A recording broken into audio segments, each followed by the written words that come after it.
सभी दोस्तों को नमस्कार। मैं हूं इसके भट्टी, एक बार फिर से आपके अपने चैनल एजुकेशन एंड जॉब पर आपका स्वागत है। जी हां दोस्तों, आज के वीडियो में स्पेशल लेके आए हैं जो हरियाणा में शिक्षा नीति में नया बदलाव किया उसके बारे में आपको डिटेल से बताने वाले हैं। अगर आपने अभी तक चैनल को सब्सक्राइब नहीं किया है तो चैनल को सब्सक्राइब कर लीजिएगा, ताकि इन फ्यूचर हम आपके लिए कोई भी वीडियो लेके आते हैं उसका नोटिफिकेशन आप तक आसानी से पहुँच सके। चलो दोस्तों, आज की वीडियो स्टार्ट करते हैं।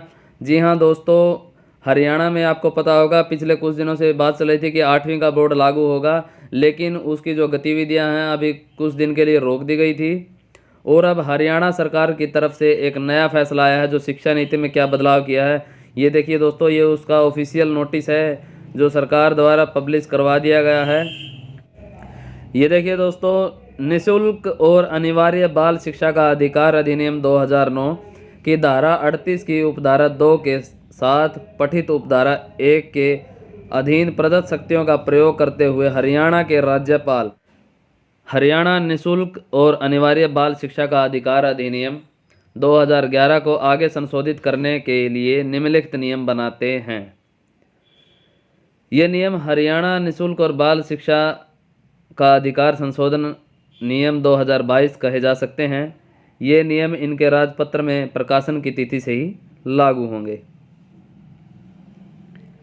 ये देखिए दोस्तों, उन्होंने बताया कि राज्य में सरकारी और मान्यता प्राप्त निजी विद्यालयों में प्रत्येक शैक्षणिक वर्ष की समाप्ति पर कक्षा 5वीं और 8वीं की नियमित परीक्षाओं का आयोजन करेगा और ऐसी परीक्षाओं को आयोजित करने में विशेषज्ञता रखने वाले किसी अन्य अभिकरण को प्राधिकृत करेगा। परंतु यदि कोई बालक कक्षा 5वीं या 8वीं जैसी भी स्थिति हो कि नियमित परीक्षा में अनुत्तीर्ण रहता है तो उसे अतिरिक्त शिक्षण दिया जाएगा और परिणाम की घोषणा की तिथि से 2 मास की अवधि के भीतर पुनः परीक्षा का अवसर दिया जाएगा। यदि वह अतिरिक्त शिक्षण और पुनः परीक्षा के लिए अवसर देने के बाद भी कक्षा 5वीं या 8वीं जैसी भी स्थिति हो कि नियमित परीक्षा में अनुत्तीर्ण रहता है तो उसे उपरोक्त कक्षा में ही रखा जाएगा। जी हाँ दोस्तों, यह बात सत्य है कि भी 8वीं कक्षा में अगर कोई बच्चा फेल हो जाता है तो उसे 2 महीने के अंदर ही दोबारा एक चांस और दिया जाएगा कि वो पुनः पास हो सके। अगर वो दोबारा यानी पुनः परीक्षा में भी पास नहीं होता है तो उसे उसी कक्षा में रखा जाएगा। अगर 5वीं क्लास का बच्चा है और फेल हो जाता है तो 5वीं में रहेगा, और 8वीं कक्षा का जो बच्चा है वो 8वीं कक्षा में ही रहेगा, उसे आगे की कक्षा में प्रवेश नहीं दिया जाएगा। और देखिए दोस्तों, आगे उन्होंने क्या बताया है, शैक्षणिक प्राधिकरण या ऐसी परीक्षाएं आयोजित करने हेतु प्राधिकृत अभिकरण कक्षा 5वीं या कक्षा 8वीं जैसी भी स्थिति हो कि नियमित परीक्षा पूरी करने के 1 मास के भीतर कक्षा 5वीं तथा 8वीं पूर्ण होने का प्रमाण पत्र जारी करेगा।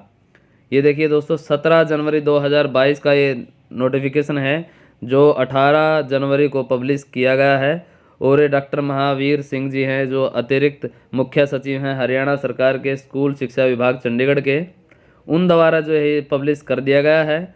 और ये आदेश जो है लागू हो गए हैं। इन्हें आप नियम 2022 भी कह सकते हैं, RTE एक्ट 2022।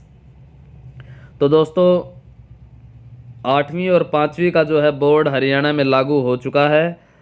अब अगर जो बच्चा पढ़ेगा वही अगली कक्षा में प्रवेश पाएगा, तो इसलिए सभी बच्चे अपनी पढ़ाई शुरू कर दें, अन्यथा वो उसी कक्षा में रहेंगे।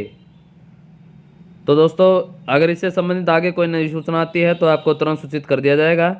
इसीलिए चैनल के साथ जुड़े रहें। धन्यवाद।